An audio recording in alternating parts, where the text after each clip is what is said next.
Hello, welcome back to my channel. I've been wanting to read and review this book for a while. I read it last night, and let's see, this book, written by Ryan Hack, Raphael Sam, and then, is that Tobin Resicott, I guess? And there's a design element by Milton Aguiar, I guess. Aguiar? Sorry, if I mispronounced the names, I apologize. This book was enjoyable. What's funny is it is kid accessible in a way, and I'm so used to horror or other books that maybe I'm a little jaded and I need to learn to relax and go with the ride. So that's what this book was for me, was a good opportunity for that. Let's see. This book also came in, it's formatted for whatever reason a little bit wider than a standard comic. So let's take a look. So let's try this. So here's an old, yeah, it's got that extra width right there. So that made things a little bit odd. It's like 3/8 of an inch. But that doesn't affect much. It has a really nice cardstock cover with gloss, but it feels like it's all one, and it doesn't feel like a big thick thing of gloss on there. So it feels really nice. The paper stock is nice. It's a good choice. And if you can see this in the camera, yeah, there we go. There's a mild effect there. This uses that pattern where, let's say, it's red dots down here on a black background proceeding through a checkerboard. Anyway, so this pattern of dots to checkerboard, it's used throughout the book, which gives a nice consistency to the visuals. So a lot of the shading is done that way, where that's just there in the background. Like here I can find it, and so it's not just color shading, there's this nice texture there. If this is the kind of thing that bothers you and you can't stand it, and you can't help but see it everywhere, then okay. I noticed it, and then I saw it again. I'm like, oh, all right. It's kind of like when they do color grading in a film. I'm not talking about the cyan and orange garbage that they pull for emotionality.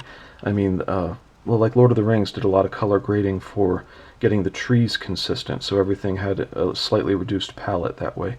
But in this sense, it's a texture that really ties a lot of the book together to be its own world. So let's jump into the book then.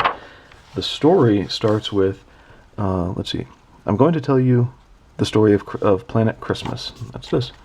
And so he draws us in, sort of standard way is, you get your wide shot and you're narrowing down. He brings us right into the characters so we know where we are. So that's a good start. This story might surprise you. We start on the beautiful Sugar Plum Cove, period. That should be a comma. And then here should be an ellipsis because it's not a sentence, ... or a period. An isolated island where sugar plum fairies take care of the young children of the planet. So he's introducing everything that's going on, with a minor punctuation error. And I'm going to give some editorial notes. But so we got fairies, children of the planet, got to be here somewhere. Oh, look, here's one, a couple more fairies. And we're introduced to one saying, "What's the matter, Garret?" So we're straight into our main character, that's Garret. While Garret is longing to leave the island and see more. Of course, in children's stories, that always portends what's going to happen, but, that always hints at what's going to happen. This word balloon comes in, and you have to read this one first, so it's centered between these, but this confused me a little bit. I thought she was saying that, only there's no little stem to her. So I don't know if there's a better word balloon placement, but that just caught me once, and I have one more negative note, and then the rest of it's fine. This is obviously a recommend. So the book is fun. I'm just not used to books that are for kids. So anyway, the island is getting attacked by nutcrackers. So there's some reference to your normal Christmas things like the Nutcracker Suite. I think they are vacuuming up the fairies to get rid of them, and that's as opposed to blasting them with something. I couldn't tell. And then over here it looks like they're blasting them. So yeah, I wasn't too sure which way that went. It doesn't matter. It's a battle. Roll with it, man. Have some fun. So there's a bit of adventure. Now, J.R.R. Tolkien had a thing where this is one of my things when I read, is application is in the eye of the reader, where allegory is in the eye, or is in the pen of the author, he would say. In other words, you might find things in the work, but that doesn't mean that the author is deliberately putting them there, that's you seeing it. So, as Garret gets the other children together, and then another fairy tells them to get to the cave for safety, and they do, excuse me, so here's more in that gradation. They got the checkerboard shading, And down here, I thought this was a giant frozen Santa.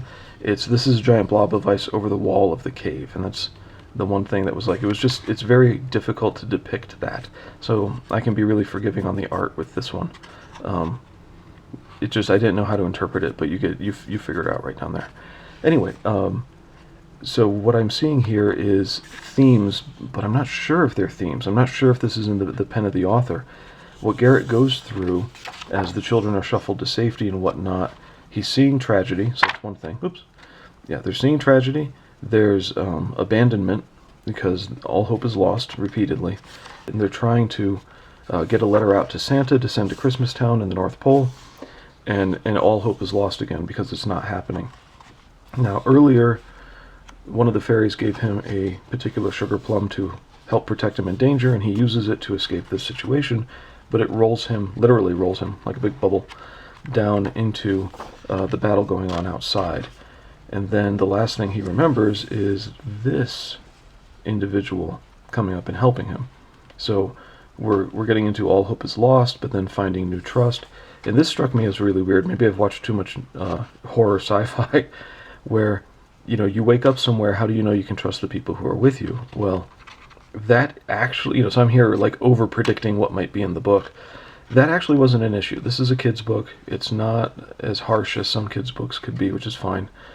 And this is Marie, who's a commander of some sort in the army from Christmas Town that was that arrived as reinforcements to defend Sugar Plum Island. Sugar Plum Cove.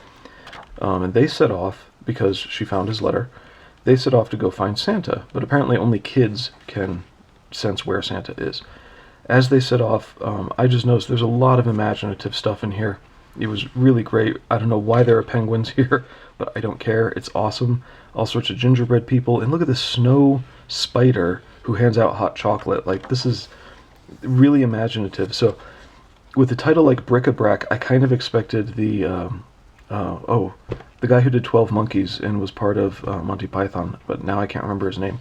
Every time he does a movie, it's always full of clutter and over-set dressing. Terry Gilliam, that's his name. Yeah, I expected something like Terry Gilliam, and that expectation is being met with there's just all kinds of little things everywhere. Little details in the background and people doing stuff. It's not full-on Terry Gilliam, which is good, because that would be a lot. So they set off to find Santa, and lo and behold, the North Pole, by the time they navigate their way there, is already under attack. So then there are some unexpected things that happen, and I want to show a little bit of this on the inside so we get more of that Terry Gilliam effect, but here it's the bad guys. Let's see, how far should I go? There's more going on. I don't want to finish the book for you, but there's more going on with, what Santa does, and expectations that are not fulfilled, and are they just ways of moving the plot, but they seem to fit together in terms of you're reaching out for something, you have hope in something, and then it's not there. And sort of like children having to grow up, and they leave behind all their playthings. That's one thing I am attaching, not the author, unless I just happen to read his mind. That's really cool, by the way. I don't know if some people like this or not. So this is more of a personal note.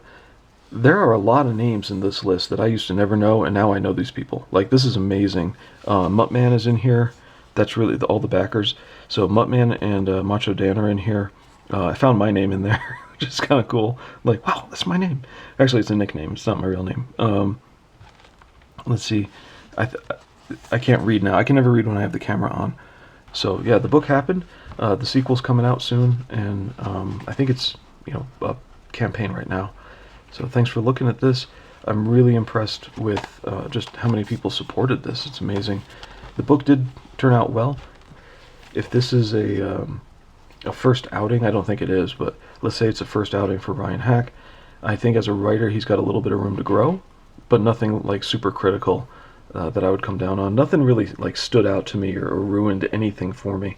And again, a lot of the so-called themes in here are things that I'm reading into it, not necessarily that he's using, unless I just happen to be a lucky guesser. So, take care.